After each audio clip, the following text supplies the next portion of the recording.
The first take in a battle of the top three teams in the West, the Lakers got blown out last night at the hands of the Thunder by a final score of 139-96.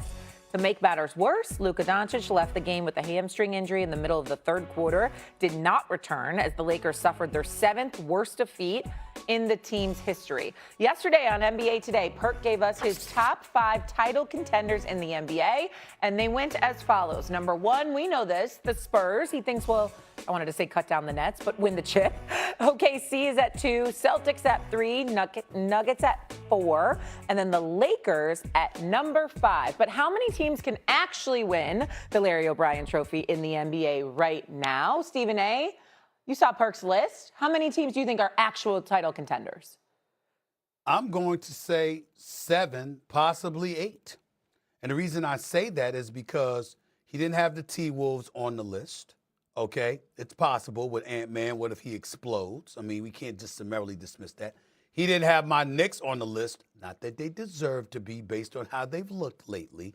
They're only beating sub-500 teams, but damn it, they still the Knicks. They were in these conference finals last year. It's the same talent that's on the squad this year. I'm not going to summarily dismiss my Knicks. And I can't, even though I'm not pleased with how they guard, Cleveland can put up buckets on anybody at any given moment. So I would add those 3 teams into the mix because, once again, it's not just defense. It's a high-powered offense making an opposing offense tight and tentative because you know you can't afford to make mistakes because you can't stop one of their offenses, which is why I think a team like the Lakers and the Cavaliers should be in the mix because of their offensive potency, even though we have some questions about their defensive prowess.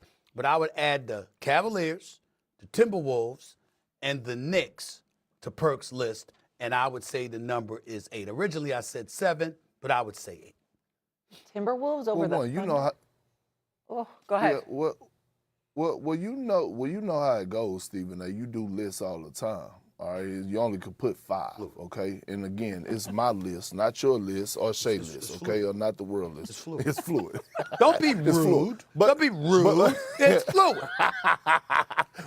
But seriously, as I'm watching all of these teams come towards the end of the season, when you're supposed to be peaking right now, it's only real 4 teams that I could legitimately sit up here and say they got a real shot at winning the NBA championship. If we talking real talk. And 3 of those teams are in the Western Conference. The Oklahoma City Thunder, the San Antonio Spurs, and the Denver Nuggets. Even though Denver been up and down battling with injuries, I would never dismiss Jokic, okay? I would never dismiss him because we know he could show up and show out at any given time. On the Eastern Conference side of things, the Cavs, they've been up and down. I still believe that they're soft. I still believe that Evan Mobley and Jared Allen just don't bring enough tenacity and nastiness for me in order for me to say that they can actually win a title. The Knicks are going through identity crisis under the coaching of Mike Brown. The Boston Celtics, they could legitimately win an NBA championship this year.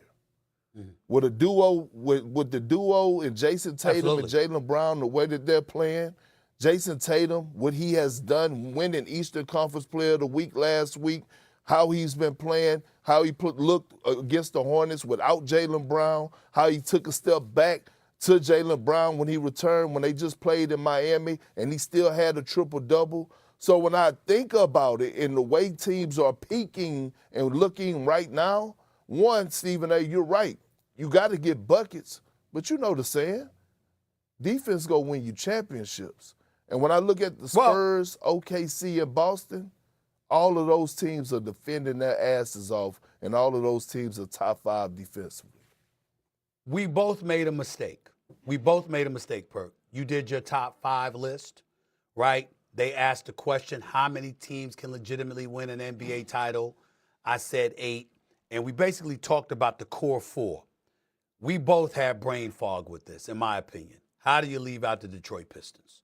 You can't leave out the number 1 seed in the Eastern Conference who can defend, and once Cade Cunningham comes back, would be formidable as well. And the road to the finals has to come through Detroit in all likelihood, who even without Cade Cunningham has managed to hold off the Boston Celtics for the #1 seed in the East. We can't forget the Detroit Pistons. I just had brain fog. That's my bad. They should have been mentioned as well.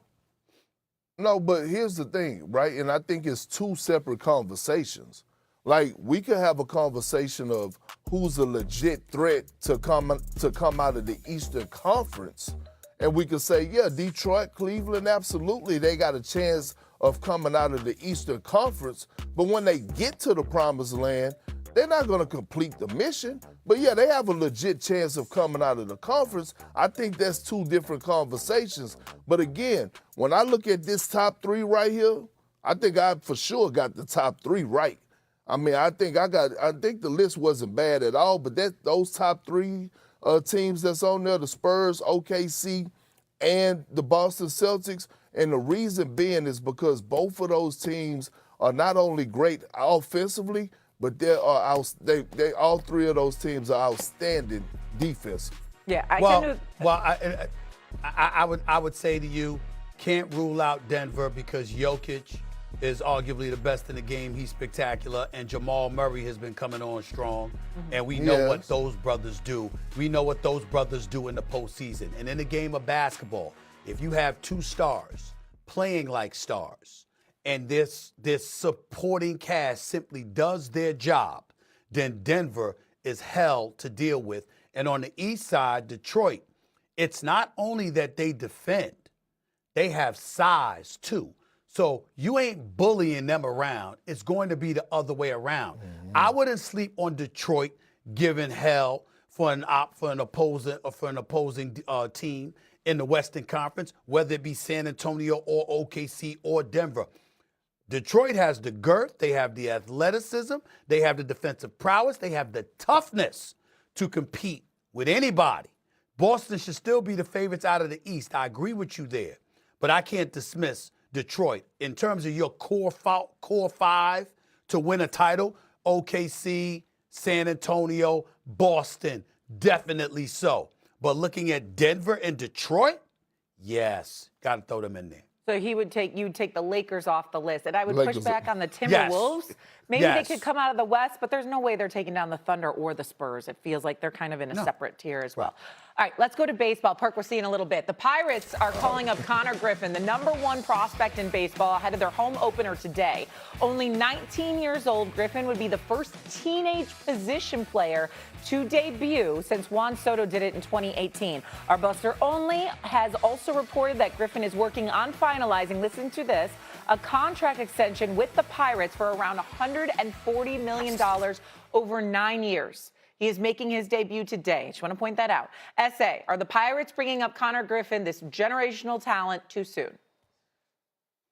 I don't care. They haven't made the postseason, but about 3 times since 1992. I mean, give your fans something to cheer about. The brother hasn't even turned 20 yet. He's going to turn 20 later this month. I know he batted 174 in spring training, but he had 4 home runs and 41 at-bats, playing for the Pittsburgh Pirates in spring training. So he's